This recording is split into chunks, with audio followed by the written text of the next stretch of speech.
Be'ezras Hashem, with Hashem's help, we begin today another book of the Rambam, book number 4. And we're transitioning now from the laws of the calendar, that was last book, to now the laws governing relationships between men and women in halacha. The Rambam, as he always does, begins every sefer with a verse from Nach, a verse from the prophets or the writings, which helps to define the purpose of this book. This is a verse from Mishlei, from Proverbs, where Shlomo HaMelech says, Toiras chacham mekor chayim, lasur mimoikshe maves. The Torah, the instruction of the wise, becomes a source of life to divert a person from pitfalls, stumbling blocks of death. So the literal connection between this book and this verse is that many of the issues that relate between men and women in halacha are averot, are sins that are punishable by death. So Shlomo HaMelech is saying that if you keep all the laws, if you keep the instructions being given in this book, it's going to help you get away from mokshe mavet, from isurim, from prohibitions that involve a death penalty. However, the Rebbe says there's got to be something deeper because, first of all, not every prohibition in this book is punishable by death. Second of all, there are many other books that discuss death prohibitions. So why is this book unique? So the Rebbe points to a Gemara, actually a verse in Kohelet, that equates mavet with a woman specifically. Shlomo HaMelech says in Kohelet, "Umotzei ani mar mimavet et ha'isha hara'a." Ta'isha. That sometimes a woman, like the Torah says, ezer kenegdo, it could either be a help or it could be against you. Depends on how you are, how meritorious you are. So mavet is specifically related to a woman. That's why Rambam picks this verse when it comes to women. That if you follow the Torah's instructions, the marriage that you sustain will be wholesome, will be healthy, and will be a complete opposite of what a negative relationship could be, one that leads to things that are more bitter than death. You'll be able to remove yourself from that and be saved, and instead enjoy a Torah-true marriage and a Torah-true family relationship. And with that, we begin Sefer Revi v'hu Sefer Noshim, book 4. This is the book of women. And Rambam calls it the book of women because, again, it governs all the relationships between men and women. Hilchos of Chamesh v'zehu Siduran. There are 5 sets of laws in this book. It's going to be taking us the next 2 months to get through it. V'zehu Siduran, and this is their order. Hilchos Ishus, number 1, the laws of marriage. Hilchos Gerushin, number 2, the laws of divorce. Hilchos Yibum v'chalitza, the laws of levirate marriage. Yibum is when a person dies childless, his brother is supposed to marry, ideally, the widow.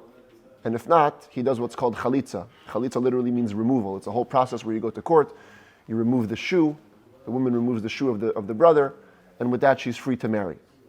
So that's a set of laws covering that type of marriage. Hilchos Nara Besula, the laws governing a virgin girl who was violated, either raped or seduced, and there's special laws for that. And Hilchos Sota, the final set of laws, is the laws pertaining to a Sota. A Sota is a suspected adulteress. She went into seclusion with another man. We don't know if she for sure committed adultery, and there's a special process that the Torah dictates for us to follow in order to ascertain whether or not she is indeed an adulteress. Those are the 5 sets of laws, and we begin with Hilchos Ishus, the laws of marriage. As the Rambam always does, when we begin a new set of laws, he tells us which mitzvahs are going to be covered in this set of laws. Yesh bichlalan arba mitzvahs. In this set of laws, we discuss 4 mitzvahs. Shtei mitzvahs aseh, ushtei mitzvahs loisa aseh, 2 positive commandments and 2 negative ones. V'zehu pratan, and these are their details. Aleph, lisa isha biksuba v'kiddushin. There's a special Torah commandment to marry a woman only with a ktubah, a marriage document, and kiddushin, an act of acquisition. Literally, kiddushin means sanctification. But the word kodesh could also mean separation. You designate her only to you and to nobody else. Beis, a negative commandment, the flip side of the positive. Shaloi tibayel isha b'loi ksuba u'v'loi kiddushin. No woman should ever engage in relations without having a ketubah and without having a formal act of acquisition to begin the marriage. Gimel, shaloi yimna she'er ksus v'ayna. Once you're in a marriage, you may not withhold from your wife your basic obligations of food, clothing, and conjugal relations. And Dalid, Lifres, Velir Beis Mimena, there's an active mitzvah to have children, be fruitful and multiply through the woman that you choose to be your partner. Ubir mitzvahs elu biprakim elu, the explanation of these mitzvahs is coming in the following chapters. And in fact, today and tomorrow, the Rambam spends mostly defining new terms in halacha. Today we're going to cover many terms, and tomorrow as well. 20 new terms in total that are going to come up again and again in this book and the next. So it's very, very important to become familiar with these terms as we learn them. The Rambam begins Perek Risha in chapter 1 by introducing the concept of marriage as Torah sees it. Says the Rambam Halacha Aleph, Koydem Matan Torah. Before the Torah was given, Adam Pegea Isha Bashuk. Any man could meet any woman in the market. Imratza hu vahi lisa isa. If both he and her desire to engage in a marriage, Machnisa l'seich beisai, he brings her into his house. Ubayala beinay leveinatzma, and he simply lives with her as a man and woman do, engages in relations. V'tiya leili isha, and she becomes his wife. And as the Rebbe explains this piece of Rambam, the Rambam doesn't here just give us history. He doesn't just tell us what happens before Matan Torah. This element of marriage pre-Matan Torah actually remains after Matan Torah as well. The idea that a marriage is ultimately defined by a man and woman living together as a married couple is the ultimate stage in a marriage, known in halacha as nisu'in, full marriage. However, that was only before Matan Torah that it's okay to have nisu'in independently. After Matan Torah, kevan shenitna Torah, once the Torah was given, nitztavu Yisrael, the Jews received a special commandment in addition to the basic element of nisu'in, sheim yirtze ha'ish lisa isha, that if a man wishes to marry a woman and to live a life of husband and wife, yikna oisa tchila bifnei edim, he must first acquire her in the presence of witnesses, ve'achar kach tia le'li isha, and only then can she be his wife and live together as a married couple. Shenemar, as it says, ki yikach ish isha uva eleha. That's the verse on the screen here. When a man will take a woman, only then can he have relations with her. And the Torah here is not just telling us the obligation of kiddushin, what's called, the obligation of betrothal, but also telling us that the entire concept of kiddushin was introduced after the Torah was given. Without the Torah, a man doesn't have a power to possess a woman halachically, to acquire her. Without the Torah, all you can do is agree to live together. Chayei nisuin, chayei ish v'isha. The Torah, by dint of Matan Torah, something new came into the world, the possibility to do kiddushin. Not just the obligation to do it, but the entire possibility was introduced with the giving of the Torah, that a person should be able to declare his wife his and only his to the exclusion of all others. Because without the Torah, okay, one day you live together, the next day someone else can live together with your wife. There's nothing that makes her exclusively yours. With the Torah, the kiddushin helps to make the woman exclusively the man's. Halacha beis v'likuchin elu mitzvahs aseh shel teirahim. These likuchin, this acquisition is part of the biblical positive commandment. You can only marry a woman with kiddushin first. Ube'echad mishleisha dvarim elu ha'isha niknes. With one of the following three things, a woman can be acquired. B'kesef, with money, which is interpreted to mean actual money or something of monetary value. Oy bishtar, or with a document, and this is not the ketubah that we're accustomed to hearing about under a wedding chuppah. You give the marriage contract. That's later. This is an actual contract, as you see on the screen, where the contract says, Harei at mikudeshet li bazeh. I'm going to betroth you through this document. Or bibiyah, or by actual relations. If you take a woman and you have relations with her, with the intent that this is going to be your formal act of acquisition, that could be a type of kiddushin as well. Bibiyo bishtar mehatayra. The methods of relations in a document are biblical. Ubekesef midivrei seifrim. And the concept of acquiring a woman with money, the Rambam says here, is rabbinic. And these three words have aroused extreme controversy among the Rambam's commentaries, because in the Talmud, when you read it simply, the concept of buying a woman or acquiring her with money is straight up in the Torah. We learn it actually from last week's Parsha, Ephron. When Ephron sold the Ma'ata Machpelah to Abraham Avinu, Abraham paid for it with money. And over there it also says yikach, a language of taking. So since it says taking by Ephron with money, and it says taking with a woman, so we learn that it's biblical. So how could the Rambam say that the money kinyan is rabbinic? Yeah, but yikach, how it is related to women? Ki yikach ish isha. There's something called in the Torah gzeirah shava. When the same word appears in two contexts in the Torah, you can apply the laws that are over here to over here. By Ephron it says the word yikach. By marriage it says the word yikach. Since the yikach by Ephron was done with money, so too the yikach can be done with money. So how could the Rambam say it's rabbinic? So some commentaries say that the Rambam actually here means that it's learned out by a method of exegesis from the Torah. It's not clear in the Torah. That's why the Rambam calls it midivrei sofrim. Anything which you learn out of the Torah is called midivrei sofrim. The Rambam's own son actually writes that later on his father regretted writing this line, the Rambam, and he meant to change it. It should say that all of them, ushloshtan min haTorah, all three are biblical methods. Certainly true today, because today everybody uses kesef. What's his name? Rabbi Avraham ben Rambam. Yeah. Today everybody uses kesef. We actually don't use money, we actually specifically use shaveh kesef, things that have monetary value. We use a ring, and we'll talk about that later, why it is that we use a ring. But these are the three possible ways to do kiddushin: money, a document, or relations. When you do this act of acquisition, hein hanikroin kiddushin or erusin b'chol makom. This is called kiddushin or erusin. In every place in halacha, when you see this term, kiddushin or erusin, that's the first step of a Jewish marriage, acquiring a woman by an act of acquisition. Irusin and kiddushin is The same thing. the same thing? The same thing. Halachically, they're the same thing. That irusin is... I know in modern Hebrew, one means engagement, one means this. In halachic Hebrew, kiddushin and erusin are the same thing. A woman who is acquired through one of these ways, she is known as a woman who is mikudeshes. Mikudeshes means betrothed. And you're legally married.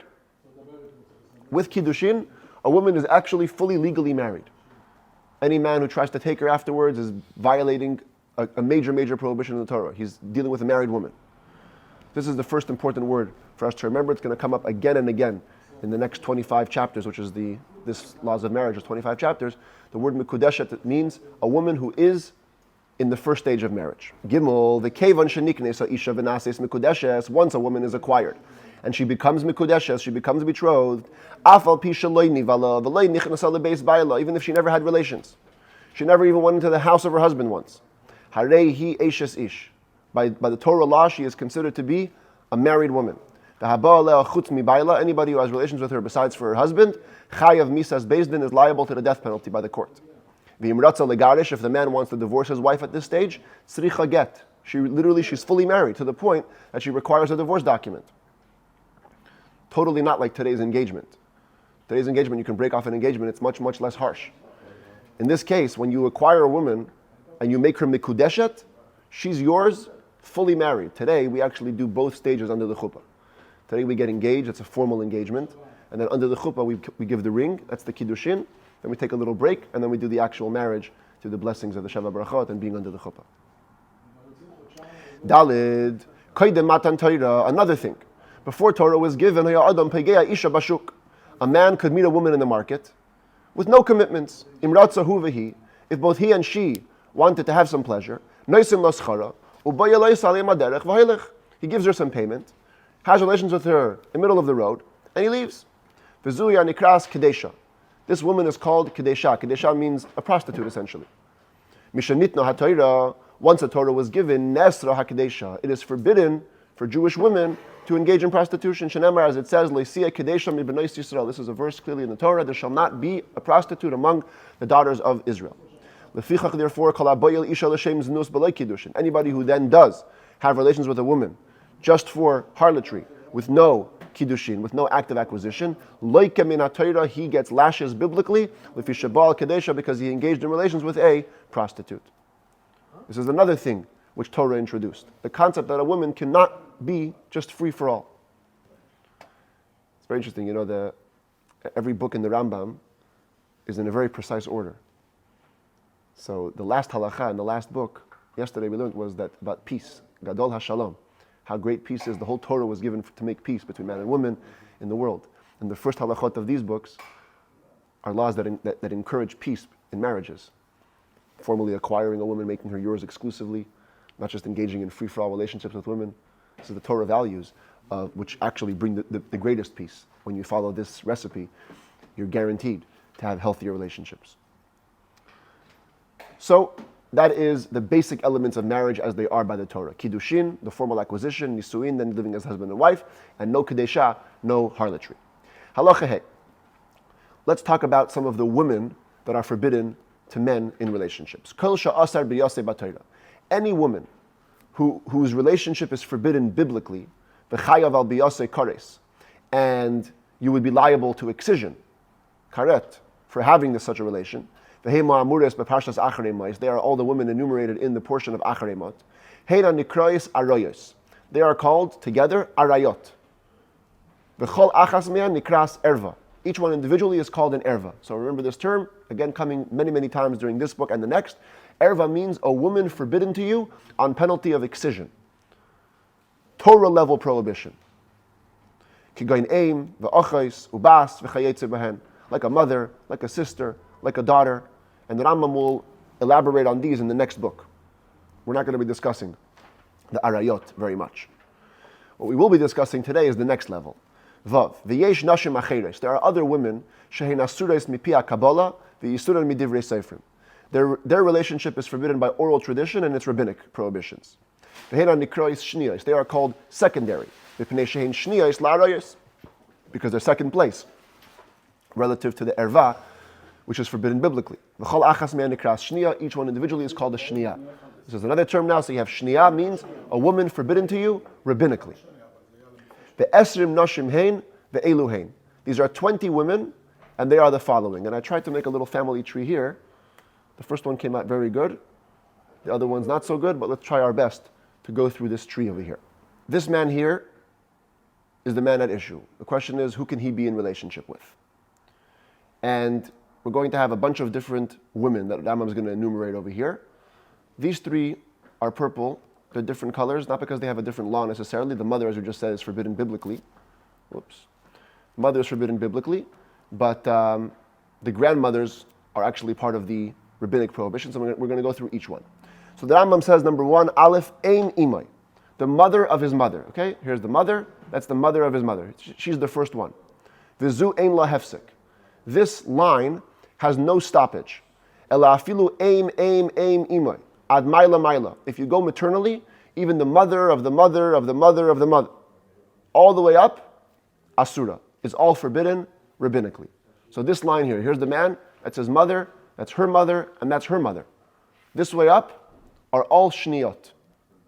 They're all rabbinically prohibited. Beis, number two, aim avi imai bilvat, the mother of the father of your mother alone. So let's trace that here. This is your mother, this is your mother's father, and that's your mother's father's mother. This is the woman who we're talking about over here. Okay? But he says bilvad, in other words, past here is not prohibited rabbinically. The prohibition ends over here. On this line, mother's mother's mother, it goes all the way up. Her mother also is prohibited.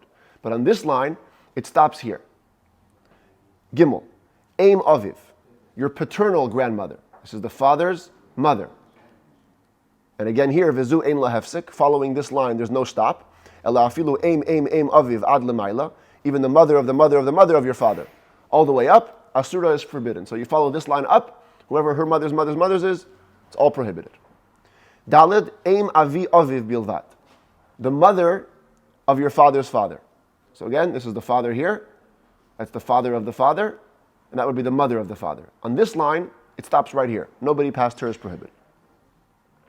Hey, Eishes Avi Aviv. We're going to call this your step-grandmother, your grandfather's wife, because your grandfather's wife is essentially your grandmother, right? But what the commentators explain, it means another wife. So in this case, it would be the woman here in small. Okay, we're going first on this side. So Aim Avi Aviv, Eishes Avi Aviv, your father's father's wife. Vizu Ein Lahefsik. This line never stops.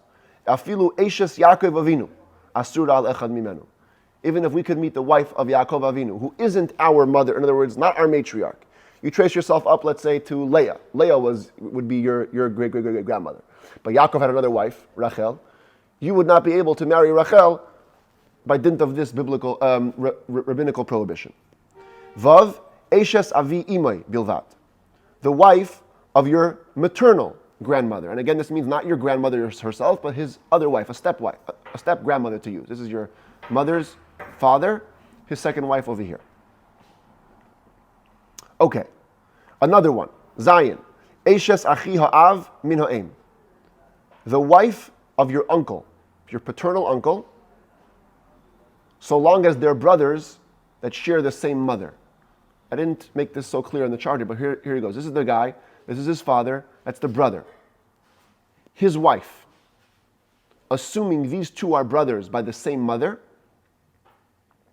they share the same mother, his wife becomes forbidden to you rabbinically. If they only share the same father,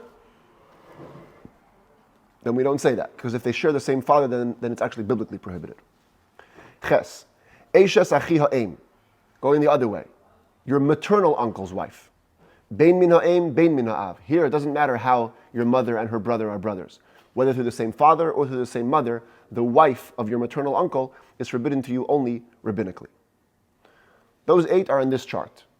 And here I was able to make nice colors, so it's much clearer. And the next chart, we're going to have to just use our brains a little bit, because they're all black and white. The Rambam continues, Tes, Kalas Benoi, the daughter-in-law of your son. Okay, so if here's the guy up top. Can you see my arrow? Where's my arrow here? Oh, here we go. Okay, here's the guy up top. This is his son. And this is his son's daughter-in-law. All right, again, here's the guy. That's his son. That's his son's son. And his son's son's wife. We call your son's daughter-in-law. Your grandson's wife. Yeah. V'zu ein la hefsik. There's no stoppage to this one. Afilu kalas ben benoi ad soif kol ha'olam. Even the daughter-in-law of your son. Till the end of the world, asura would be forbidden, which means ad shetiya eishes echad mimenu shni al Yaakov Avinu. Our wives would be Yaakov Avinu's prohibition rabbinically, because it's his son's wife. Yud, kalas bitoy bilvat. Your daughter's daughter-in-law alone. So if we go here, this is the daughter, that's her son, and that's his wife. So this is the daughter's daughter-in-law. This one is the only prohibition. It doesn't go down the chain here. Kalas bitoy bilvat. Yud aleph, bas benoi bilvat. We're going to have now 4 variations of a great-granddaughter. All possible variations of a great-granddaughter. So we're going to start with the daughter of your son. So here, son's daughter's daughter, that's this one. Yud beis, bas ben benoi bilvad, your son's daughter. So again, son's daughter, that's down here. Yud gimel, bas bitoi bilvad, your daughter's daughter. So here, daughter, the daughter, and another daughter. That's this one. And Yud daled, bas ben bitoi bilvad, the daughter of the son of your daughter. So here, daughter, son, daughter. That's this one. So all 4 great-granddaughters, all variations would be forbidden rabbinically. Tesvav, bas ben ishtoi bilvad. What about if your wife from another marriage has a great-granddaughter? So the daughter of the son of your wife. I don't have it on the diagram over here. Bas ishtoi bilvad. Also the daughter of your wife alone. So if you came into a marriage at 95 years old, right? You know that joke, right? The guy comes to the doctor and for his annual checkup, 70 years old, and the doctor says, wow, you look fantastic. It's incredible. You should live out a long life. You're really doing well. He says, you think I'm doing well? My father's 90 years old. Exercises every day. He's doing everything fine. You should see him. He says, wow, unbelievable, And tell me more. He goes, no, my grandfather's also alive. He's 110 years old. And the guy's losing it basically. And he goes, my great-grandfather who's 130 years old is getting married next week. The guy says, well, who's crazy at 130 years old getting married? He says, no, he wouldn't do it, but his mother's forcing him to. So that's, this could happen. If you marry a woman and she has a great-granddaughter already, it's a prohibition on the great-granddaughter. Yud Zayin, another chart. This is going to be relations to your wife. Aim avi ishtoi bilvat. Your wife's father's mother's mother. Okay, so this is only to your wife. Her father, mother's mother. That's this one here. Yud ches, aim av aim ishtoi bilvat. Your wife's mother's father's mother. So here, your wife's mother's father's mother. This one. Yud tes, aim ishtoi bilvat. Your wife's mother's mother's mother. That's all the way up here on the left. Mother's mother. And chaf, aim av avi ishtoi bilvat.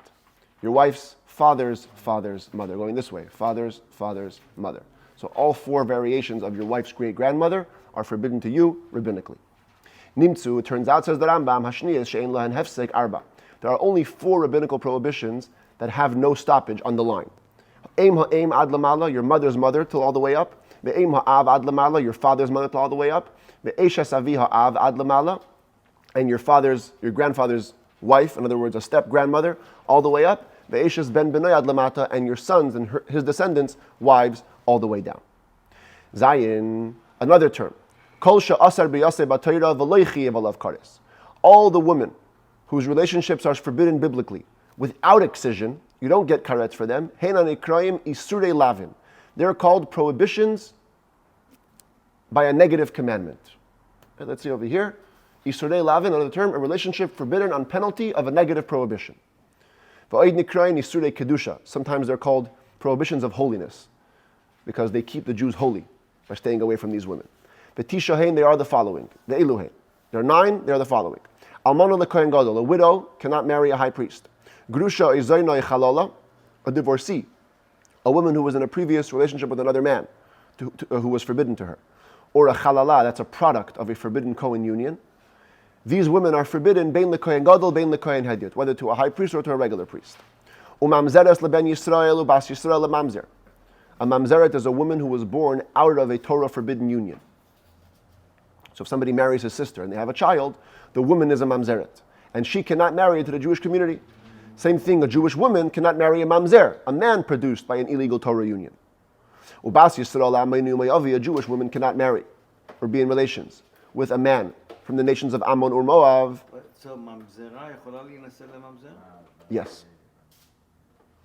But their offspring will not be included in the community. Still not. 10th generation. 10 Forever. generations. Forever. Ever? Forever, 10 ever. generations. Yeah. The Torah says 10 generations, So but it means forever. What's their status? They can never be included in the Jewish people, ever. Amnon, Unless time, no, we're saying now mamzer. Unless time passes and people forget about the family, the Talmud says, then they just become de facto Jews. But if we knew who the family was, they can never marry into the Jewish people. Amnon and Moab? Hold on, we're talking about a mamzer. Now we're going to the next one. Bas Yisrael amaynu umayavi. You check for 4 generations. After that, you don't check more. You can still check today? Sure. It says where does it say the guy is a mamzer? How do you know? You have to check the records. But look. If the wife slept with another man, it's a mamzer. No. If the wife slept with another man who is forbidden to her biblically, mamzer it's pretty hard to come by. Incest essentially is what creates a I mamzer. thought that if a married woman slept with a man that's not her husband and she got pregnant, this has become a mamzer. If a married woman. A married woman. Okay. I'm sorry. A married woman that slept with another man that's not her husband, she got pregnant, this is a mamzer. Yes, Yeah. And she doesn't tell her husband that it's not his, nobody will know. it's true. Unless he does a DNA test. That's true. And this mamzer can go and then it's Yeah. But the Talmud says if you don't know about it, then Torah is kind of a little more lenient. But if you know, you have to stay away. Ubas Yisrael amaynu umayavi. A Jewish woman cannot marry any person from the nations of Ammon and Moab, even if they convert. They never become full Jews, because these were nations that were treated the Jewish people badly in the desert. So Ruth? Ammoni velo Ammonit, the Talmud says. A woman can convert from those nations, but a Jewish woman cannot marry a man from those nations. Ubas Yisrael iptzu adako krus shavcha. A Jewish woman cannot marry somebody whose reproductive organs are damaged. Iptzu adaka krus shavcha are both parts of the organ, the shaft and the testicles. A person cannot remarry his divorcee if she got married to somebody else. So if you're married, you divorce your wife. If she marries someone else, you can't take her back.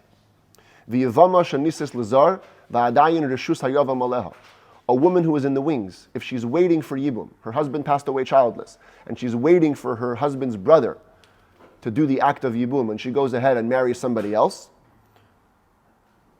that's a prohibition. Hachalutza, a woman who has had chalitza done to her, again, her husband died childless, and instead of marrying her husband's brother, she did the chalitza ceremony, taking off his shoe and the whole thing. Harehi ki grusha, she is considered to be a divorcee. V'hi asura l'kohen medivrei seifrim, and is forbidden to a kohen rabbinically. V'hanesinim harehim kemamzerim. the people from the nation of the Nisinim. We'll talk about what they are in the next book of the Rambam. Harehem kemamzerim, they're considered to be a mamzer, illegitimate, they cannot marry in.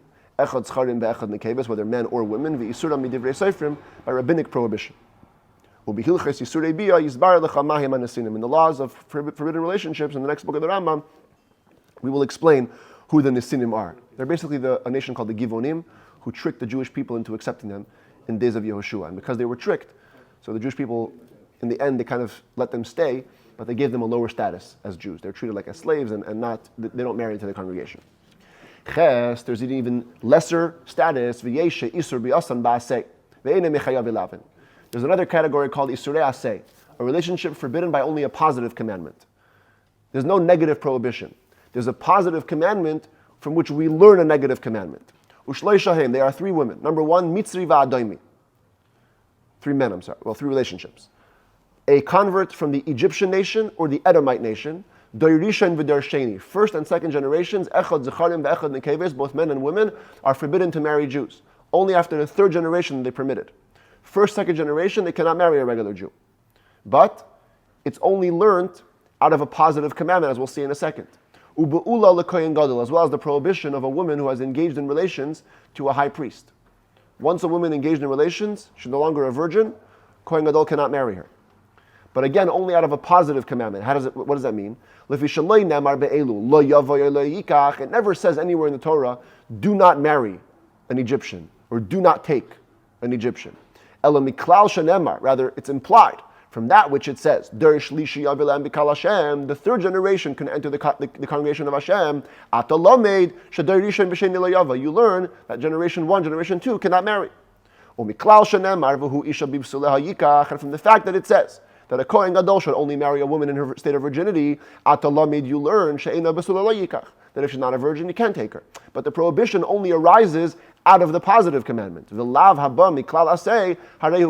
prohibition which emerges from a positive commandment is considered to be a positive commandment. And so these three women are only forbidden by dint of a positive commandment, not a negative commandment. So today we have a bunch of terms. Mikudeshet, a woman who is betrothed, first date of marriage. Erva, a woman biblically prohibited. Karet. Shniya, a woman rabbinically prohibited. Isurei lavin, a woman prohibited by a negative commandment. And Isurei aseh, a woman prohibited by a positive commandment.